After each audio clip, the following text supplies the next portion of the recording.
Hallo zusammen, ich bin Durga Santosh. നമ്മൾ ഇന്ന് German ലാംഗ്വേജിലെ B1 ഷ്രൈബൻ എക്സാം എങ്ങനെ അറ്റംപ്റ്റ് ചെയ്യാന്നാണ് പറയുന്നത്. Welcome to Jinu's academy. OETയും IELTSഉം ജർമ്മനും പഠിക്കാൻ മലയാളത്തിലും എക്സ്പ്ലെയിൻ ചെയ്താണ് ജിനൂസ് അക്കാഡമിയിൽ കോച്ചിങ് നൽകുന്നത്. ജിനൂസ് അക്കാഡമി, ഒന്നാമതെത്താം. സ്വപ്നങ്ങൾക്കൊപ്പം പറക്കാം. നമുക്കറിയാം നമ്മുടെ പ്രൂഫിങ് 3 ടൈലായിട്ടാണ് ഡിവൈഡ് ചെയ്തിട്ടുള്ളത്. ആ അയൻസില് ആ സ്വയിലും നമ്മൾ എത്ര ടൈല് പഠിച്ചിട്ടുണ്ട്? 2 ടൈലായിരുന്നു അല്ലെ ഉണ്ടായിരുന്നത്. ഒരു ഫോർമൽ ലെറ്ററും ഇൻഫോർമൽ ലെറ്റർ ആയിരുന്നു. അതേസമയം B1 വരുമ്പോൾ ഒരു ചേഞ്ചസ് ഉണ്ട്. 3 ടൈലാണ്, 3 സെറ്റാണ് നമുക്ക് എന്തുള്ളത്, നമ്മുടെ എക്സാം ഉള്ളത്. 3 പേപ്പേഴ്സ് ആയിരിക്കും. ഫസ്റ്റ് എന്ന് പറയുന്നത് ഇൻഫോർമൽ ലെറ്റർ ആണ്. ഇൻഫോർമൽ ലെറ്റർ നമ്മളൊരു ക്ലോസ് ഫ്രണ്ടിനോ അല്ലെങ്കിൽ നമ്മുടെ നഹ്ബാൻ, നമ്മുടെ തൊട്ടപ്പുറത്ത് അയൽവാസിക്കോ കാര്യങ്ങൾക്കോ എഴുതേണ്ടതായിരിക്കും എന്ത്, ഫസ്റ്റത്തെ ലെറ്റർ. അതിനുശേഷം ഒരു ബ്ലോഗ് ആയിരിക്കും. അതിനുശേഷം എന്തായിരിക്കും, ഒരു ഫോർമൽ ലെറ്റർ ആയിരിക്കും. ഓക്കെ, എങ്ങനെയാണ് ഫസ്റ്റത്തെ ഇൻഫോർമൽ ലെറ്റർ എഴുതാമെന്ന് നോക്കിയാലോ. ഇൻഫോർമൽ ലെറ്റർ നമുക്കറിയാം, നമുക്ക് ഏറ്റവും അറിയുന്ന ഒരാളാണ് അല്ലേ. അപ്പൊ നമ്മൾ സി യൂസ് ചെയ്യണോ? ഫോർമൽ ആയിട്ടുള്ള സി യൂസ് ചെയ്യാനേ പാടില്ല. ഇൻഫോർമൽ ലെറ്ററിൽ നമ്മൾ പരമാവധി എന്ത് യൂസ് ചെയ്യരുത്? സി ഫോം യൂസ് ചെയ്യരുത്. ഓൾവേസ് ഡു ഫോം ആയിരിക്കണം. ഓക്കെ, പേഴ്സണൽ പ്രൊനോമൻസ് ആണെങ്കിലും ഒക്കെ ഡു ഫോം തന്നെ യൂസ് ചെയ്യാൻ പാടുള്ളൂ. പിന്നെ ക്വസ്റ്റ്യൻ മാർക്ക് ഒക്കെ ഇടുന്നത് ക്വസ്റ്റ്യൻ മാർക്ക് ഒക്കെ തന്നെ ഇട്ട് പെർഫെക്റ്റ് ആയിട്ട് എഴുതാം. പിന്നെ അറിയേണ്ട കാര്യം എന്ന് വെച്ചാൽ ഇൻഫോർമൽ ലെറ്റർ ആണ്, നമുക്ക് കുറച്ചധികം സ്പേഷ്യസും ആയിട്ടാണ് നമ്മൾ എഴുതേണ്ടത്. നമ്മൾക്ക് സിർക്ക ഒരു അക്സിഷ് വ്യോട്ടർ ആണ് യൂസ് ചെയ്യേണ്ടത്. അതിലിപ്പോ ഫ്യോൺഫോണ്ട് സീപ്സിഷ് ആയാലും കുഴപ്പമില്ല, ഫ്യോൺഫോണ്ട് അക്സിഷ് ആയാലും കുഴപ്പമില്ല. ഒരു അപ്രോക്സിമേറ്റ് ആയിട്ടാണ് പറയുന്നത് അക്സിഷ് വ്യോട്ടേഴ്സ് യൂസ് ചെയ്യണം എന്നുള്ളത്. അപ്പൊ അത്ര വ്യോട്ടറിനെ യൂസ് ചെയ്യാം. ഇതിൽ ഫസ്റ്റ് എന്ന് പറയുന്നത് ഒരു ക്വസ്റ്റ്യൻ കാണും. ക്വസ്റ്റ്യനിൽ എന്തുണ്ടാവും? സിറ്റുവേഷൻ എറിസേലൻ ചെയ്തിട്ടുണ്ടാവും. അവിടുത്തെ കാര്യങ്ങളും എല്ലാം എന്ത് ചെയ്തിട്ടുണ്ടാവും? എക്സ്പ്ലെയിൻ ചെയ്തിട്ടുണ്ടാവും. അതിന് ആ ഒരു കാര്യം മൊത്തം നമ്മൾ റീഡ് ചെയ്തതിന് ശേഷം അത് മനസ്സിലാക്കി അവിടുത്തെ സിറ്റുവേഷൻ ഫെർസ്റ്റേഷൻ ചെയ്തതിന് ശേഷം എന്ത് ചെയ്യണം? 3 പോയിന്റ് കൊടുത്തിട്ടുണ്ട്. നമ്മൾ ആ 3 പോയിന്റും എന്ത് ചെയ്യണം? എക്സ്പ്ലെയിൻ ചെയ്യണം. പോയിന്റിൽ എന്തായാലും ഒരു ക്വസ്റ്റ്യൻ വേർഡ് കാണും. ആ ക്വസ്റ്റ്യൻ വേർഡ് വെച്ചിട്ട് നമ്മൾ എന്ത് ചെയ്യണം? ആ 3 പോയിന്റും എറിസേലൻ ചെയ്യണം. നമ്മളുടെ ഫ്രണ്ടിനോടാണെങ്കിൽ ഫ്രണ്ടിനോട്, നഹ്ബാനോടാണെങ്കിൽ നഹ്ബാനോട്, ആരോടാണെന്നുണ്ടെങ്കിലും ആ ഒരു പോയിന്റുകളൊക്കെ വെച്ചിട്ട് ക്വസ്റ്റ്യൻ ചെയ്യാനാണ് പറഞ്ഞിരിക്കുന്നത്, ക്വസ്റ്റ്യൻ ചെയ്യണം. നമ്മളായിട്ട് അങ്ങോട്ട് റിക്വസ്റ്റ് ചെയ്യാനാണ് പറഞ്ഞിട്ടുണ്ടെങ്കിൽ റിക്വസ്റ്റ് ചെയ്യണം. സജഷൻ ആണെങ്കിൽ സജഷൻ ചെയ്യണം. എന്തെങ്കിലുമൊക്കെ ചോദിക്കാനാണെന്നുണ്ടെങ്കിൽ, നമ്മളുടെ നോർമലായിട്ട് എന്തെങ്കിലും ചോദിക്കാനുള്ളതാണെന്നുണ്ടെങ്കിൽ അങ്ങനെയും ചോദിക്കണം. ഇൻഫോർമൽ ലെറ്ററിൽ അറിയാം നമ്മുടെ പേഴ്സണൽ തിങ്സ് ആഡ് ചെയ്തതുകൊണ്ട് കുഴപ്പമില്ല. ലൈക്ക് വി ഗേറ്റ് ഡിയർ, ഇങ്ങനെയുള്ള കാര്യങ്ങളൊന്നും ആഡ് ചെയ്തുകൊണ്ട് പ്രശ്നമില്ല. പിന്നെ നമ്മുടെ പേര് അവസാനം നമ്മൾ എന്താ, ലീബെ ഗ്രൂസേ എന്ന് എഴുതില്ലേ, ലീബെ ഗ്രൂസേ നമ്മുടെ പേര് കൊടുക്കുമ്പോൾ ഫുൾ നെയിം കൊടുത്തില്ലെങ്കിൽ കുഴപ്പമില്ല.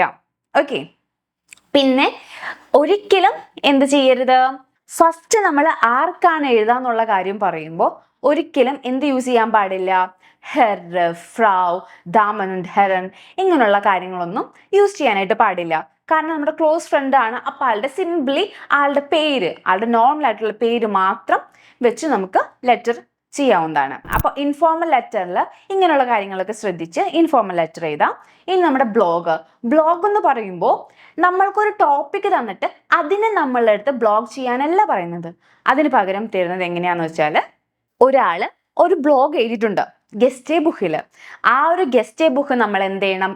ലേസൺ ചെയ്തതിന് ശേഷം, അത് വായിച്ചതിന് ശേഷം നമ്മൾ അയാളുടെ ഒപ്പീനിയനുമായിട്ട് യോജിക്കുന്നുണ്ടോ അല്ലെങ്കിൽ യോജിക്കുന്നില്ല.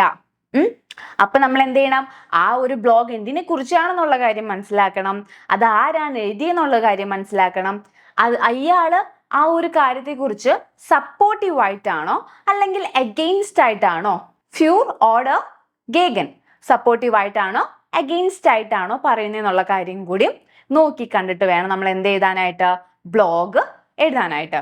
ബ്ലോഗ് എഴുതുമ്പോൾ ആ ഒരു എന്ത് ചെയ്യണം? നമ്മൾ ആ ഒരു സ്ട്രക്ചറിലും കാര്യങ്ങളിലും വേണം എഴുതാൻ. നമുക്ക് എന്ത് ചെയ്യാവുന്നതാണ്? പാരഗ്രാഫ് തിരിച്ച് എഴുതാം. എന്തിന്റെ കേസിൽ? ബ്ലോഗിന്റെ കേസിൽ.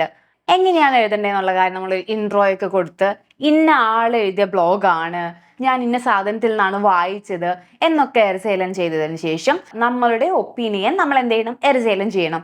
അതിനെ കുറിച്ച് പോയിന്റ് ഒക്കെ നമ്മൾ കവർ ചെയ്യണം. നമ്മൾ നമ്മളുടെ ഒപ്പീനിയനും കൂടി എഴുതിയതിന് ശേഷം ബ്ലോഗ് കംപ്ലീറ്റ് ചെയ്യാം. ബ്ലോഗ് എഴുതുമ്പോഴും എന്താ ഇൻഫോർമൽ ലെറ്ററിനെ പോലെ തന്നെയാണ് എന്താ അക്സിഷ് വ്യോട്ടറെ നമുക്ക് യൂസ് ചെയ്യുന്നുണ്ടോ, അതിൽ കൂടുതലോ കുറവോ അതൊക്കെ നമ്മുടെ ഇഷ്ടം. അപ്രോക്സിമേറ്റ്ലി അക്സിഷ് വ്യോട്ടേഴ്സ് നമുക്ക് യൂസ് ചെയ്യാവുന്നതാണ്. നമുക്ക് അതിനുള്ള സ്പേസും തരും. അപ്പൊ ആ സ്പേസിൽ നമ്മൾ വിചാരിക്കും ഒതുങ്ങത്തില്ല, ഒതുങ്ങും, അങ്ങനെയൊന്നും നോക്കണ്ട. പേജ് കംപ്ലീറ്റ് ആവണതിലല്ല നമ്മുടെ സ്കോർ, നമ്മൾ പറഞ്ഞുള്ള വ്യോട്ടർ കംപ്ലീറ്റ് ചെയ്യുന്നുണ്ടോ, കണ്ടന്റിനായിരിക്കും എപ്പോഴും സ്കോർ ഉണ്ടാവുക. ഓക്കെ. പിന്നെ നമ്മൾ ബ്ലോഗ് എഴുതുമ്പോൾ ശ്രദ്ധിക്കേണ്ട ഒരു കാര്യം എന്ന് പറഞ്ഞാൽ എന്താ, ബ്ലോഗ് നമ്മൾ ഒരാൾക്കും എഴുതുന്നതല്ല. നമ്മൾ ഇത്രയും നാളും ലെറ്റർ അല്ല എഴുതിയിട്ടുണ്ടായിരുന്നേ, A2 വരെ ലെറ്റർ അല്ല എഴുതിയിട്ടുണ്ടായിരുന്നേ. B1 വരുമ്പോൾ ലെറ്റർ അല്ല, ബ്ലോഗ് എന്ന് പറയുമ്പോൾ ലെറ്റർ അല്ല, നമ്മൾ നമ്മുടെ ഒപ്പീനിയൻസും കാര്യങ്ങളും പറയാണ്. അപ്പോൾ ഒരാളോടായിട്ട് പറയല്ല, എന്നും പറഞ്ഞ് എല്ലാവരോടും കൂടി സംസാരിക്കുക, അല്ലാതെ ഒരാളോട് പേഴ്സണലി പറയുന്ന പോലെയല്ല. എല്ലാം ഷെയർ ചെയ്യുമ്പോൾ അതിൻ്റെതായ ഒരു മെത്തേഡ് നമ്മൾ ഫോളോ ചെയ്യണം. പിന്നെ നമുക്കറിയാം പാരഗ്രാഫ് തിരിച്ച് തന്നെ എഴുതുകൊണ്ട് പ്രശ്നമൊന്നുമില്ല. പിന്നെ നമ്മുടെ ഫോർമൽ ലെറ്റർ ആണ്.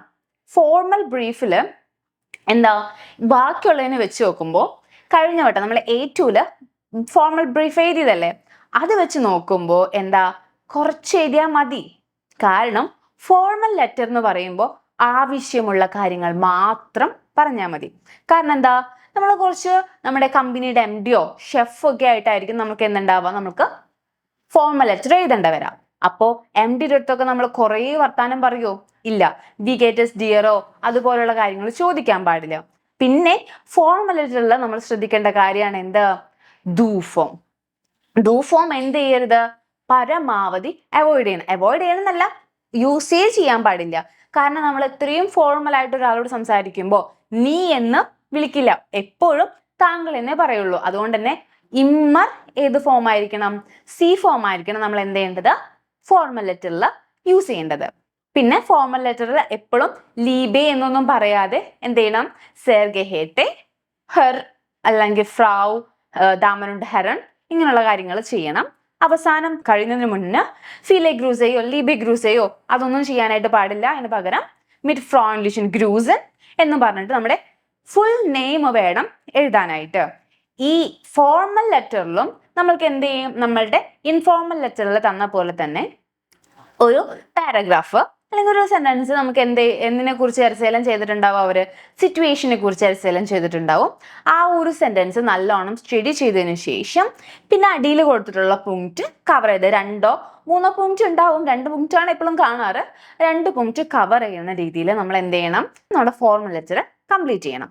അപ്പോൾ ഇത്ര കാര്യങ്ങളാണ് നമ്മൾ B1 ഷ്രൈബൻ പ്രൂഫിങ്ങിൽ ശ്രദ്ധിക്കേണ്ട കാര്യം. നമ്മളിപ്പോൾ ഫോളോ ചെയ്തിരിക്കുന്നത് ഗോയിറ്റെ മോഡ് എക്സാം ആണ്. അപ്പോൾ ഗോയിറ്റെ പേപ്പേഴ്സ് ആയിരിക്കും ഇങ്ങനെ ഉണ്ടാവുക, ബാക്കിയുള്ള പേപ്പേഴ്സ് കുറച്ച് ഡിഫറെൻ്റ് ആവാനുള്ള ചാൻസസ് ഉണ്ട്.